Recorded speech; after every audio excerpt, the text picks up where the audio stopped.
pag biyahe nako og eroplano ngadto sa lapit sa Cagayan, atong pipila ka semana ang milabay, dito'y managtiayon nga naglingkod-lingkod sa gawas sa katong check-in areas niya. Napasiplatan ako nga pag lakaw gyud sa laki kay murag kuanto siya abroad siguro to, portig yung gakos sa asawa niya naghilak na naibog sa kuno gamay. ako nilakaw wa gid gakos na ako. Kanabang ang imong minahal nya mugikan labi na gyud og wapay siguro kanus amo balik sa imong bation, masubo gid ta ang hawang ba ang atong kinabuhi. Matud pa sa atong tubag sa Salmo, sa atong tubag, misaka ang Dios sa iyang trono uban sa mga singgit sa kalipay, usa ka tingog sa mga trompeta alang sa Ginoo. Pagbiya ni Kristo sa kalibutan, diin siya gipaantos, diin siya gipatay, dinhis kalibutan, pagsaka niya sa langit, purting lipayas mga anghel, purti ginila ditong sadya, muna mga trompeta o uban pa. Nya si Jesus nga nakasinati niini, purti sa niyang lipaya. Pero kumusta man ang mga apostoles na gibilin sa kalibutan o si Mama Mary? Unsa kay gibati? Di ba?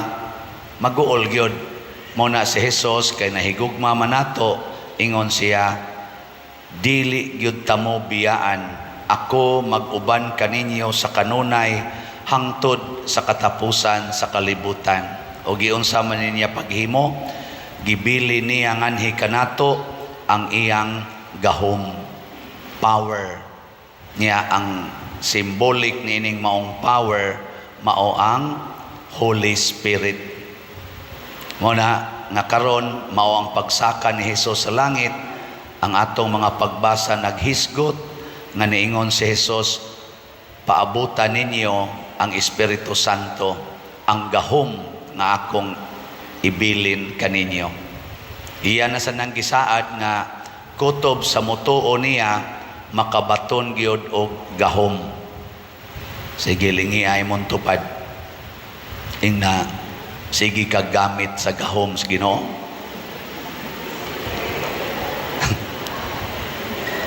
Niya ningon ra ba si San Pablo diri sa atong ikaduhang pagbasa nga kining espiritu nga ngania kanato, maorasad ning espirituha ang nagbanhaw ni Hesus og nagpalingkod niya didto sa tuo sa amahan. Sa ato pa ang gahom nga gigamit ni Hesus dinhis kalibutan ni anatong tanan, kanang pag-ayog masakiton, pagwagtang sa mga yawa, paghimog mga dagkong mga butang dinhis kalibutan ni ana nato. Diri lang sa atong unang pagbasa, niingon diri, apan kun mukunsad na kaninyo ang Espiritu Santo, makadawat kamo gahom ug mahimo kamong akong mga saksi sa Jerusalem ug sa tibuok kalibutan. Mao na nindot, nahimo ginis mga apostoles, nahimo ganining San Vicente Ferrer, nahimo ganining Bishop Chopilo Camomot, nilang Mother Teresa. Nya kamo nakahimo na mo ani. Hilom magkaimos tanan. Mao na nga niingon si San Pablo sa ikaduhang pagbasa, naghangyo ako sa Dios sa atong Ginoong Hesukristo ang gamhanang amahan nga hatagan unta kamo sa espiritu nga maghimo kaninyong maalamon o magpadayag sa Dios kaninyo aron makaila kamo kaniya. Ang kuwang nato karon murag wa kay takailas Ginoo, kinsa ning Ginoo. Gilingi ag usab imong tupad ning na kaila kas Ginoo. Kay basig wa kita kaila ba niya. Ikaduha, naghangyo kuno si San Pablo nga unta malamdagan ang atong hunahuna ug masayod ta sa paglaom nga gihatag sa Ginoo nato. Kanabang paglaom, daghan kay karong naghikog, daghan karon ang nagdepresyon kay wa nay paglaom. Muna tungod aning gahom nga gibilin sa Ginoo nato, makabaton tag paglaom. Nya napagi ang giingon diri, hinaot usab unta nga masayod kamo sa kahupong sa panalangin ug sa mga grasya nga gihatag ni Hesus sa katawhan. Kanabang the abundance of graces, daghan kay nato nga magsigig kutkot sa kay perting problemaha, nagngislo sa problema, murag wa nay grasya. Pero pagkag abunda day kayo ang grasya nga gihatag sa Ginoo, wa lang ta kadiskubre nya. Katapusan niingon pag San Pablo, dugang paniini gipanghinaot ko nga masayra ninyo ang kadako sa iyang gahom nga ania kanato nga nagtuo kaniya. Sunan ka ana, kanindot ana. Sige, unsang gahuma ang inyong gigamit karon? Kay dinhis kalibutan naaman sa ilaing gahom.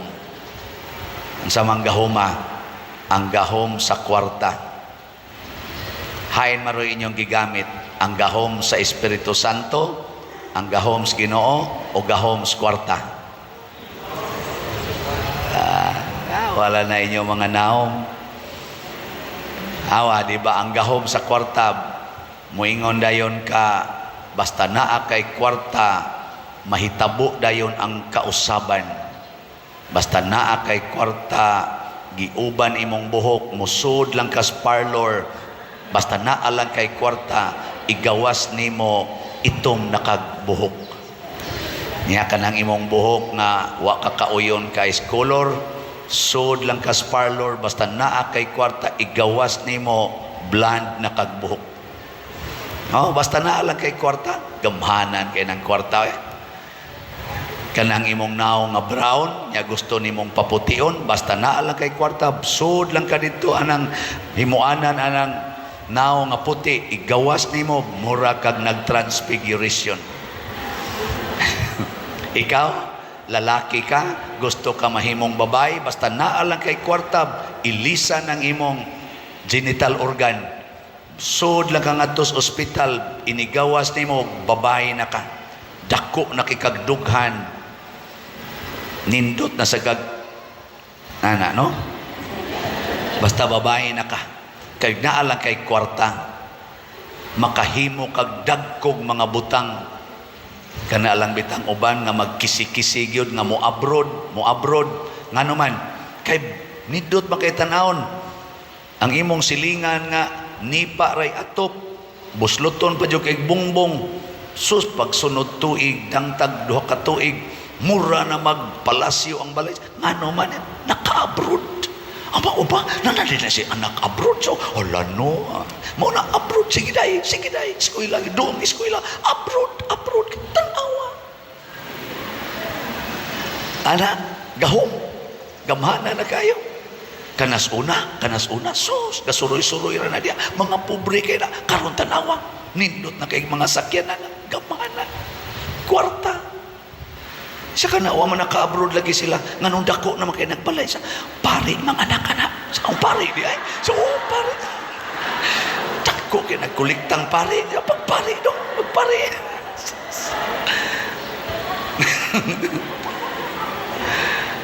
Kwarta lagi. Gamanan kayo ng kwarta.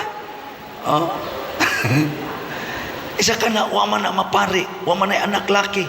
Babae man na anak-anak. Nganong, purti naman ang dako agbalay. Wa man sana maka-abroad. Wa man kay tingali na kahumag eskwela. Siya nakabit.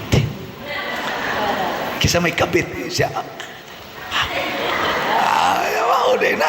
So dako sang balay kay nakabit sa dunay kwarta. nakabit.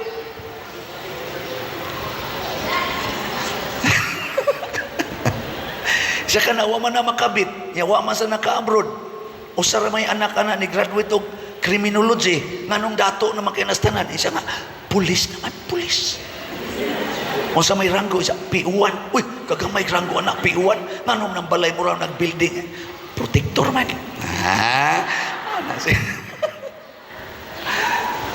Patay tarunan. Ay, kwarta lagi. Kwarta ba? Pero sa may kalainan sa gahom sa kwarta o sa gahom sa Ginoo. Ang gahom sa Ginoo makapalangit. Ang gahom sa kwarta makapaimpierno. Ang gahom sa Ginoo makapanindot sa kinabuhi. Ang gahom sa kwarta makapaguba sa kinabuhi. Kay maggubat naman, magpinatyanay naman, mga gusbat ang atong kinabuhi. Ang gahom sa kwarta makapadaghan sa kalipay, makapakuyanap sa kalipay o kalambuan. Ang gahom sa kwarta makapakuyanap sa kagubot, panagbangi o pagdinautay. Hilingi ay mong tupad. Na kumusta ron mo? Nagtinagdanay pa mo sa imong ugangan? Or sa imong mga bayaw? Ana? Na kumusta man dito sa imong opisina, wa pa mo dito maglinibakay? Basig kwarta ang hinungdan. Basta naana ng kwarta, mga igsoon, mao na gini itong saligan, mag-away kita sa madugay sa madali. Mga bati ginang atong sitwasyon, dagko kay balay, mingaw ang balay, kay way pagtinagdanay, kay ang kwarta mao'y gisaligan. Nindot kay mga sakyanan, apan way kalipay ang naong sa nagsakay sa sakyanan. May pang nagsakay habal-habal, nindot pa kay pahiyong. Ang nagsakay, kay nagakos gyud sa habal-habal driver. Very intimate. Kundi sa guno ka mugakos, iagi man sa sabal-habal driver ang mga libaong kay tanan anana di ang magmutukod ka mahagakos gyud ka. Uy unsa man nidong sa agakos lang diha ma'am. Basta dayon. Adto kasakyanan, ang asawa di asluyo, ang bana ga drive sa tubangan, wa na magduol. Ang asawa kusmod kay gnaong, ang bana sad kusmod kay gnaong, pero nindot og sakyanan. Ngano na kay kwarta may gisaligan. Pero ang atong pagdinaw sa atong kwarta kay tungod gusto ta nga ang gahom sa kwarta ato mao nay muguba sa simbahan. Ato karong paningkamutan ang pagpalambo sa simbahan aron mahunong na ning mga gubat, kining kalaway, kining kagubot o kining atong panag-away, ginagmay o dinagkong away nga hugno gitaani. Mo na ang Ginoo mibilin sa iyang gahom og miingon, og ako magauban kaninyo sa kanunay hangtod sa katapusan sa kalibutan. Ato sa siyang ikuyog, ato siyang sundon, ato siyang isangyaw. Manindog ta.